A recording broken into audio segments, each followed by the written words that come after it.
Right further details చూద్దాం. మాధ్యం కుంభకోణంలో మాజీ ఎమ్మెల్యే భూమన కరుణాకర్ రెడ్డి పాత్ర కూడా ఉందని ఆరోపించారు టీడీపీ నేత పట్టాభి.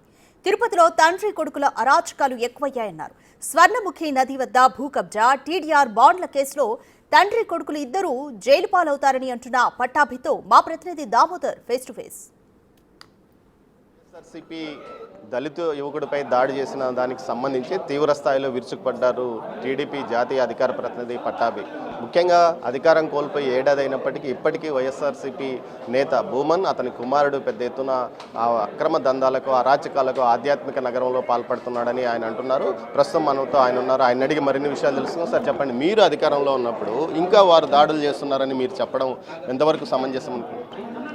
ఇప్పుడు చంద్రబాబు నాయుడు గారు ముఖ్యమంత్రిగా ఉన్న సమయంలో ఎవరైనా సరే మేము దాడులు చేస్తాం, అరాచకాలు చేస్తాం, కిడ్నాపులు చేస్తాం, మరీ ముఖ్యంగా బడుగు బలహీన వర్గాల జోలికి వస్తాము అని చెప్పి ఎవరైనా సాహసిస్తే పరిణామాలు చాలా తీవ్రంగా ఉంటాయి.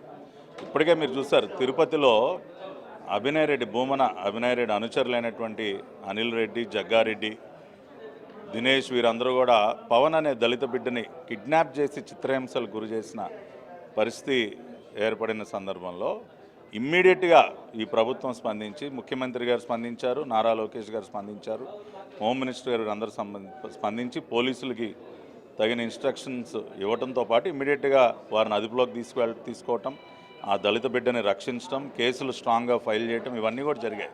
కానీ గతంలో మీరు చూస్తే దళిత బిడ్డల్ని చంపి డోర్ డెలివరీ చేసినా సరే కనీసం ముఖ్యమంత్రి నోటి వెంట ఒక మాట కూడా వచ్చేది కాదు.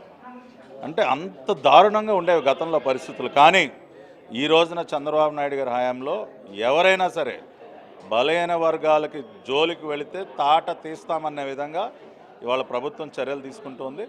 ఆ రకంగానే భవిష్యత్తులో కూడా ఇటువంటి సాహసాలకు ఎవరు కూడా ఒడిగట్టొద్దని చెప్పి కూడా హెచ్చరిస్తున్నాం. ఏడాదిన్నర కాలమైంది ఎపిక్ కార్డులు, నకిలీ ఎపిక్ కార్డుల కేసు కానీ, టీడీఆర్ బాండ్స్ కేసు కానీ, అదేవిధంగా మీరు ఆరోపిస్తున్నట్లు స్వర్ణముఖి నది కబ్జా, ఈ విషయాలపైన ఏమాత్రం ముందుకు కదలడం లేదనిపిస్తుంది కదా.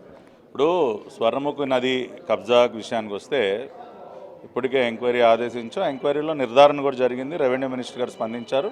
ఇప్పుడు దానికి సంబంధించి కేసులు ఫైల్ చేస్తున్నాం.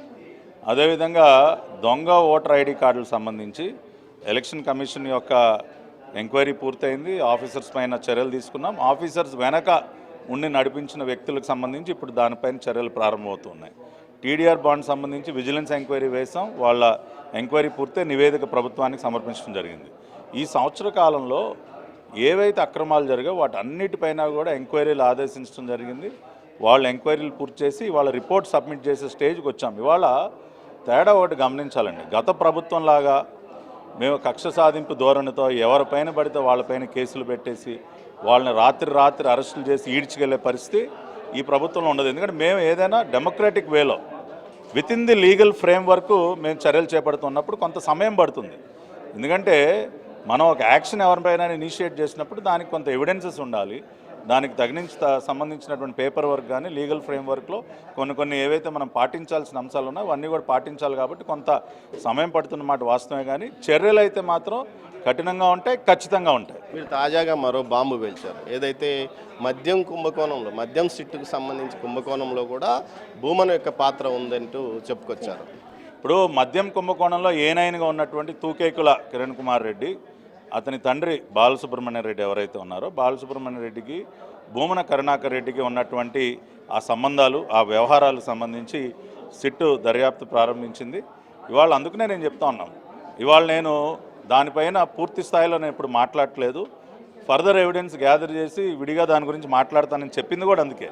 లేదంటే ఇవాళ ప్రెస్ మీట్ మొత్తం నేను దాని గురించి మాట్లాడి ఉండొచ్చు. కానీ ఇవాళ పాపం అసలే ఇప్పటికే నిద్రపట్టట్లేదు భూమనకి. ఇంకొక హింట్ ఇచ్చాం, ఇదిగో నీ పాపాల చిట్టాలు ఇంకోటి కూడా యాడ్ అయింది నాయన.